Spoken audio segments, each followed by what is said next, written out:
一体何なんだ。メヘリット。キムロニーマス。 Now there is no hope.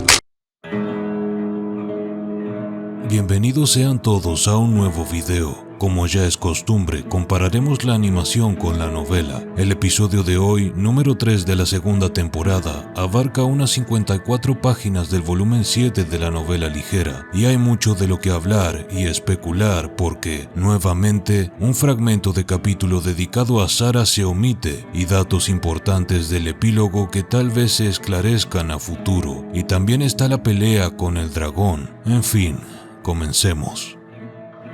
Bien, vayamos por partes y en orden, ¿de acuerdo? Este capítulo de la animación transcurre en primavera y Rudius ya lleva un año entero en Rosenborg, por lo que la gente lo conocía muy bien a esas alturas, gracias obviamente a su estrategia. Incluso en aldeas y pueblos cercanos el apodo Rudius el Quagmire era conocido. También, la novela nos cuenta que Rudius era prácticamente un miembro de Counter Arrow en ese punto, debido a que en 4 de cada 5 trabajos de la party, él les acompañaba, traicionando su decisión inicial de únicamente ayudarlos un par de veces para esparcir su nombre. En otras palabras, se llevaban mejor de lo que se imaginan. Otro dato es que Sarah le revela a Rudius su pasado y nos enteramos de cuestiones que habían quedado fuera de su punto de vista anterior en la novela. Por ejemplo, a la edad de 10 años, cuando sus padres fueron asesinados por monstruos producto de la negligencia de los nobles regentes, Susan la adoptó entre comillas, ya que la pequeña Sarah se encontraba huérfana y muy sola, y como ya sabemos de antemano, Susan tiene una sensibilidad que le permite intuir este tipo de cosas de la gente. Susan se encontraba junto a Timothy y su party lidiando con la invasión de monstruos que había destruido la aldea de Sarah en la región de Milvots, en Asura. Salvo por Timothy y Susan, toda su party fue aniquilada. Mimir y Patrice pertenecían a otra party que también se encontraba allí y cuyos miembros fueron asesinados salvo por ellos dos. Fue así que Counter Arrow se formó y aunque comenzó naturalmente con el rango D, ascendió con el tiempo, como sabemos.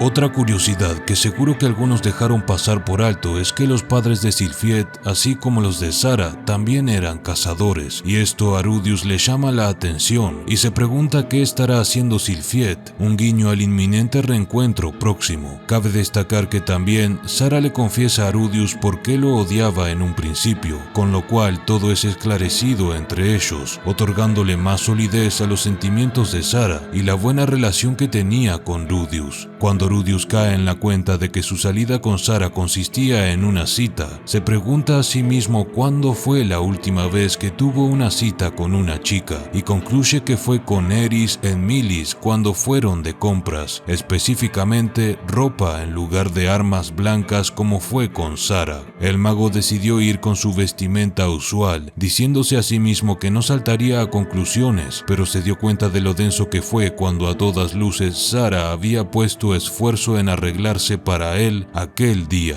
Como curiosidad, la ropa que usa Sarah en el episodio animado es diferente de la novela y personalmente creo que le da un toque más como a cita, por lo que me agradó. En la ilustración vemos que está usando la ropa que siempre usa, pero la novela describe que iba más ligera de prendas y en el momento de la cita, Rudius concluye que, efectivamente, ella estaba interesada en él, pero él piensa que no tenía sentimientos fuertes por ella y aunque le causaba temor la sola idea, optó por dejar que las cosas siguieran su curso.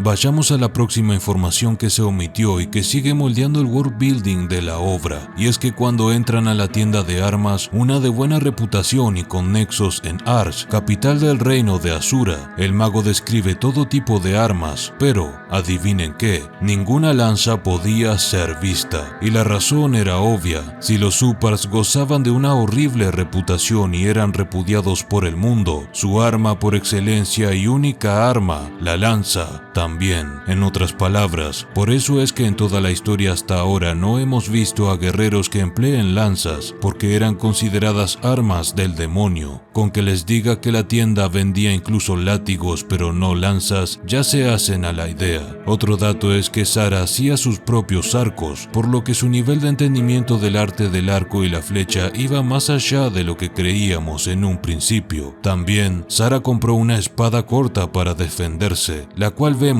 en el anime, y un cuchillo para craftear sus flechas, aunque resultaba en una suma algo elevada. Sin embargo, Rudeus se ofreció a pagar lo que le faltaba. Sara terminó aceptando, pero insistió en que aquello era un préstamo y le devolvería el dinero pronto. Al mago no le importaba realmente, ya que no tenía problemas económicos como sabemos. Después de todo, él no era ese tal Brandos Graces. Ahora bien, ¿le devolvió el dinero?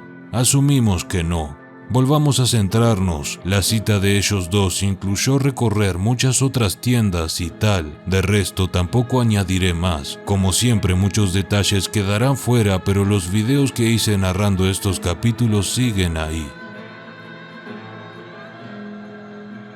Vayamos a la escena del delicioso que no pudo ser, más conocido como el delicioso que no debe ser nombrado, y admito que este fue un capítulo difícil de ver, pero con sus momentos conmovedores gracias al buen Soldat Heckler. Pero no nos adelantemos. Para empezar, el dueño de la posada en la que se hospedaba Rudeus, al verlo entrar con Sara abrazado a él, fue a la cocina y regresó con una botella con un alcohol especial para aquellas ocasiones. Se la arrojó al mago, le hizo un gesto de buena suerte con una mano y volvió a desaparecer hacia la cocina. Aquel alcohol, dirimió Rudeus, era uno bastante caro. Aclaro que Sara en este punto no estaba ebria, ya que había recobrado su sobriedad en gran medida. El mago, al estar junto a ella en su habitación, se dijo a sí mismo que tendría mucho cuidado para no repetir lo que sucedió con Eris, de modo que fue muy gentil, la besó, la acarició, la desvistió, la besó y acarició aún más, y entonces, al desvestirse,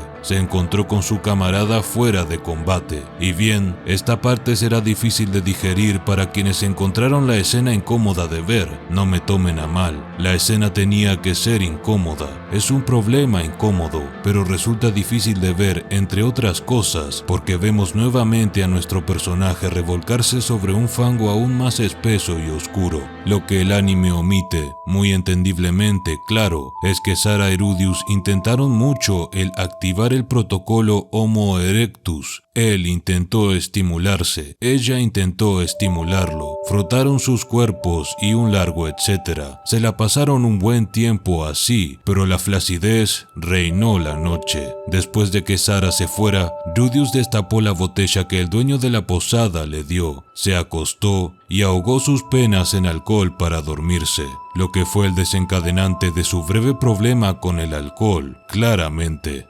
Ahora, la escena de la taberna. Bien, el empleado no quería servirle a Rudeus por su apariencia de niño. El mago había solicitado el alcohol más fuerte que tuvieran allí. Sin embargo, cuando puso una moneda de oro de Asura sobre la mesa, toda esa moral se fue al diablo. En medio de su ebriedad, Rudeus se preguntó si estaba próximo a morir de envenenamiento por alcohol y recibió la idea con felicidad. Es decir, su intento de autoaniquilamiento al final del episodio no había sido realmente el primero. No sería loco pensar que Soldat le salvó la vida allí también y no únicamente al final del episodio, porque déjenme decirles que Rudeus realmente iba a hacerlo. Otro dato es que el mago estaba siendo rudo con quien le servía alcohol, y lo hubiera sido con cualquiera en ese momento, realmente. Cuando Rudeus gritaba, recordaba cómo en su vida previa actuaba con igual violencia verbal hacia sus padres, otro signo de que comenzaba a abandonarse a sí mismo en ese momento en una suerte de regresión psicológica. Además, debo señalar a qué me recuerda esta escena. Así es, algo que me causó risa la primera vez que lo leí fue la siguiente cita en el momento en que Soldat Heckler comenzó a molestar a Rudeus.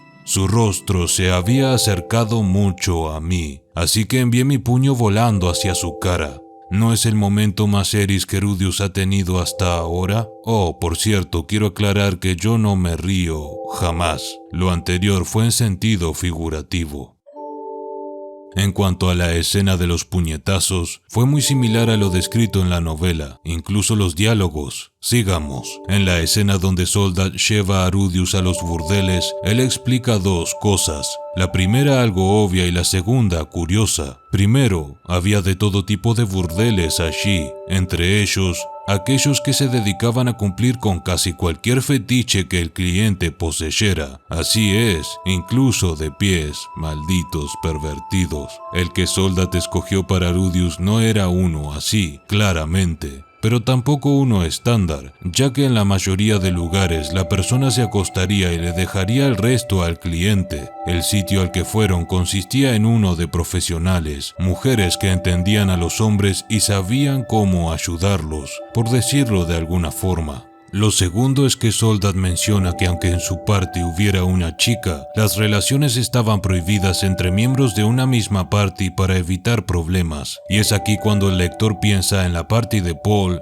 Zenith, Ghislaine, Elina Lais, etc., la cual fue rota por problemas de semejante naturaleza. Algo que causa gracia es que en la novela Soldat le aconseja a Rudius que no se vuelva adicto a ir a esos lugares, porque terminará en la bancarrota pronto.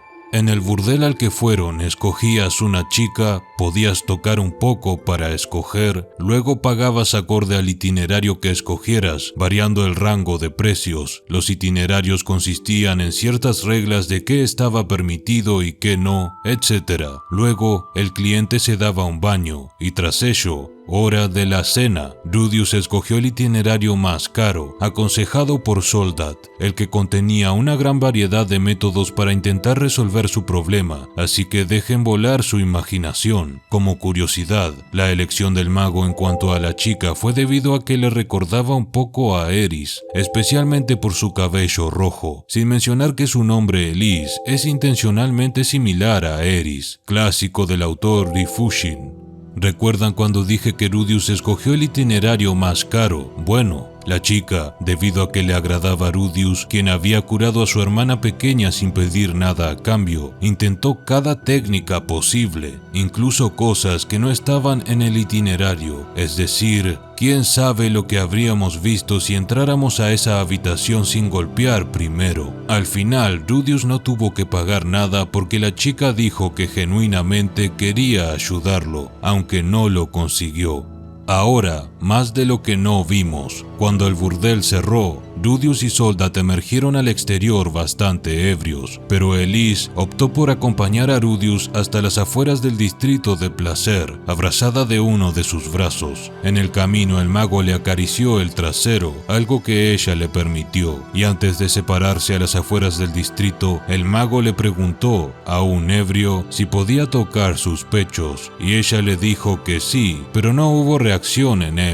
Elise, antes de despedirse, le dio un beso en la mejilla y le dijo que aunque no pudo ayudarlo hoy, deseaba que volviera algún día, sugiriendo que cuando el asunto esté funcional, le gustaría acción con él. Al menos eso entiende mi mente perturbada. De resto, la escena con Sarah sucede de forma similar, pero ella no arrojó ninguna espada corta contra el suelo. Rudius tomó su propio cuchillo para intentar autoexterminarse.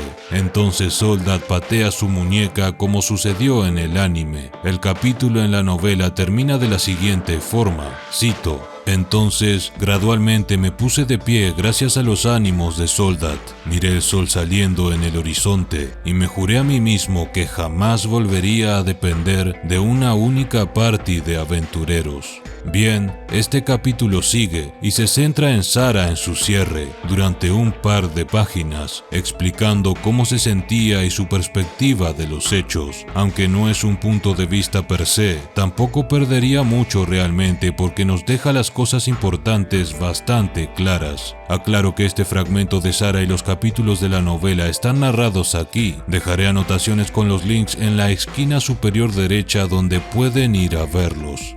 Sarah se encontraba a mediodía de distancia de Rosenborg, sentada frente a un río, insultando a Rudius y recordando lo que había visto. No se especifica cuántos días pasaron desde que le abofeteó, pero fue un tiempo sustancial en palabras de la novela. En resumidas cuentas, se encontraba constantemente intentando reconciliar todo lo bueno que conocía de Rudius con lo malo que había experimentado al final. Cada vez que maldecía su nombre, recordaba eventos como aquel en donde el mago salvó su vida. Ella realmente quería a Rudius y su plan era revelarle lo que realmente sentía después de que consumaran el acto del amor, lo cual no terminó de suceder como sabemos. Ella terminó creyendo que el mago no sentía atracción hacia su cuerpo y, en palabras del propio capítulo, si ella hubiese tenido la mesura y observación de Rudius, hubiese prestado atención al hecho de que él se encontraba en shock tanto como ella. Él no había querido que las cosas terminaran así. Cuando Sarah y Rudius no pudieron hacerlo, la chica lloró durante toda la noche, aunque Susan consiguió consolarla y animarla. Su intención fue la de hablar con Rudius, pero él no se encontraba donde usualmente se reunían. Ella preguntó por ahí y rumores llegaron a sus oídos respecto a que Soldat se lo había llevado a algún lugar y, obviamente, creyó que Soldat lo arrastró a la fuerza. Siguió las pistas hasta que arribó a la entrada del distrito del placer, donde se encontró con Rudius y una escort justo en el momento en donde ella le besa una mejilla. Su conclusión fue que, como ella no fue capaz de satisfacerlo, fue a un burdel a encontrarse a chicas con mejores atributos para sabrosear junto a Soldat durante toda la noche. Entonces oyó lo que Rudius dijo en voz alta y el resto es historia. Volviendo a la escena en el río, Timothy y Susan intentaron reflexionar junto a Sarah. Rudius no podía transformarse de la noche a la mañana en un ser despreciable. Lo conocían mejor que eso. Timothy especialmente blandió bien sus argumentos y al final Sarah regresó a Rosenborg para hablar con Rudius. Sus palabras fueron: le preguntaré en persona, y si resulta ser que me precipité con mis conclusiones, me disculparé. Pero cuando llegó a Rosenborg, se enteró que Rudius se había ido. El fragmento del capítulo es más largo y tiene muchos más detalles, pero ese es el grueso de su contenido. Ella allí se entera de que el mago sufría de impotencia de parte de Elise, quien le dice que si no se percató de cuán herido Rudius estaba, entonces lo mejor sería darle espacio y dejarlo sanar. Rudius y Sarah se reencuentran más adelante, pero eso ya lo cubrimos, aunque luego se reencuentran nuevamente más adelante, pero no hemos llegado a ese volumen aún. Vayamos al epílogo. Muy resumidamente, aquí Soldat y Rudius se pasan un año entero yendo de pueblo en pueblo, pasando por el ducado de Neris hasta la frontera con el reino de Ranoa. Poco a poco Rudius comenzó a trabajar independientemente de Soldat, a pesar de que viajaran juntos de un pueblo a otro, participando en misiones incluso de rango S. Los miembros de la party de Soldat lo trataron muy bien, contrario a lo que él hubiera esperado en un principio. Por el camino, en más de una ocasión, hubieron aventureras que intentaron tirar ficha al mago, pero él, debido a sus experiencias pasadas, siempre las rechazaba respetuosamente. Respecto al cierre con el Inalais preguntando por Rudius el Quagmire, esa es la segunda parte del epílogo. La intención de la elfa era el decirle a Rudius que su madre finalmente había sido encontrada, lo que pondría fin a su tan largo viaje sin rumbo, esparciendo su nombre por el norte. En cuanto a si veremos a Rudius luchar contra el dragón, capítulo que hemos narrado aquí, pues déjenme decirles que ese capítulo pertenece al próximo volumen, el volumen 8. Además, hemos visto un breve fragmento de tal confrontación en uno de los trailers del anime, aunque probablemente tan solo le dediquen un par de minutos.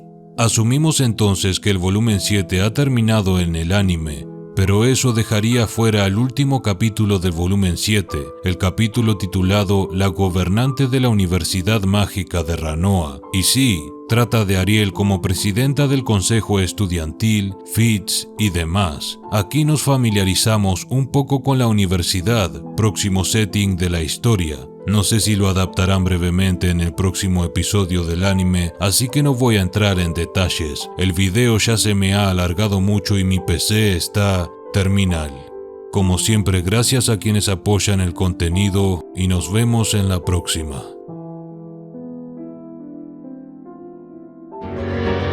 gracias a las donaciones de Garzaro1985, Melvin Vega, Bruno Huerta e Israel Martínez, y a los miembros en pantalla.